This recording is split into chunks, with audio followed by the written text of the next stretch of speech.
Strong words from the grand finalist with a powerful voice and an intense personality. Iyan si Marinel Santos, ang babaeng palaban.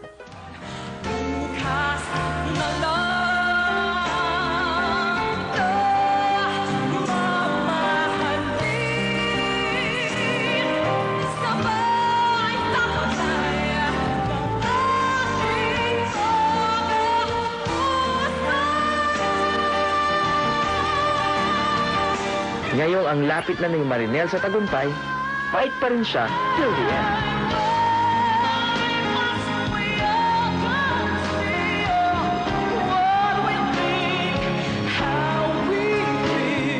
I-dedicate ko ang best performance of my life sa aking ina dahil siya ang kasama ko nung nagsisimula pa lang ako dito. I'll give it my best shot. Sana akong manalo. Panalo talaga tong si Marinel. Kahit malayo ang kanyang ama at ang ina niya ay nagtatrabaho abroad, marami namang ibang nagmamahal sa kanya.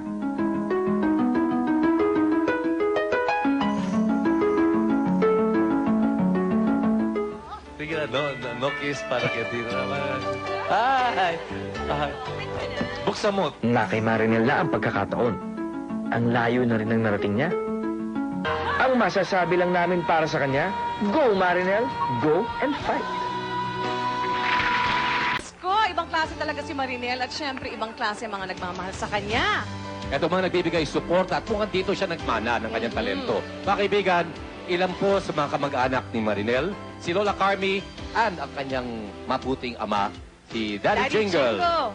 Magandang gabi po sa inyo. Magandang gabi po naman.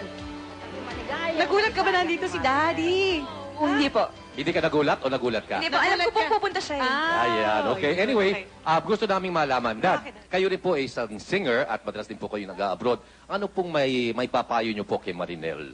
Parang bilang tutulong sa kanyang launch ng kanyang singing career. Siyempre, ang singer kasi dapat low profile ka parate. Dapat mabait ka sa mga kasama mo at saka yung hanggat bata alagaan yung boses. No? Wag abusuhin yung boses. Okay. Meron tayong karagdagang sorpresa para kay Marinel. Mga kaibigan, yung mami mo pala si Vivian is also a singer at kasalukuyan nasa Japan. Marinel? Ayan na siya. Via phone patch, mga kaibigan. Miss Vivian Santos. Hello, Mami Vivian. Hello. Yes, hello. Nasa Star na Million po kayo. Kamusta po? Nakikinig po si Marinel. Kay Edu, good evening ba dyan? Yes. Ay, good evening po, Miss Vivian. Yes, Miss Vivian, katatapos lang po ni Marinel nung kanyang number, isang napakagandang rendition po. Ano pong masasabi niyo po sa kanya? Do you have a message for you? Nakinig ko nga eh. Nervous na ako dito.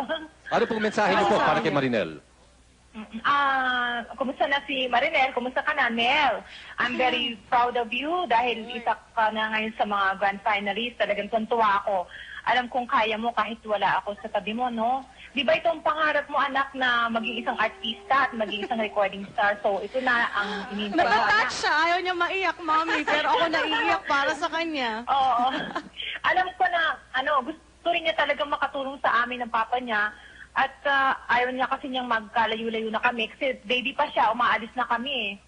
So, napakabuting anak niya kasi nag-iisip siya talagang tumulong. Sana manalo ka, anak, at pagbutihin mo. At para sa akin, ikaw ang star in a million. Yes. Sana ipangilitin mo. Mami Vivian, maraming salamat. Okay, mga kaibigan.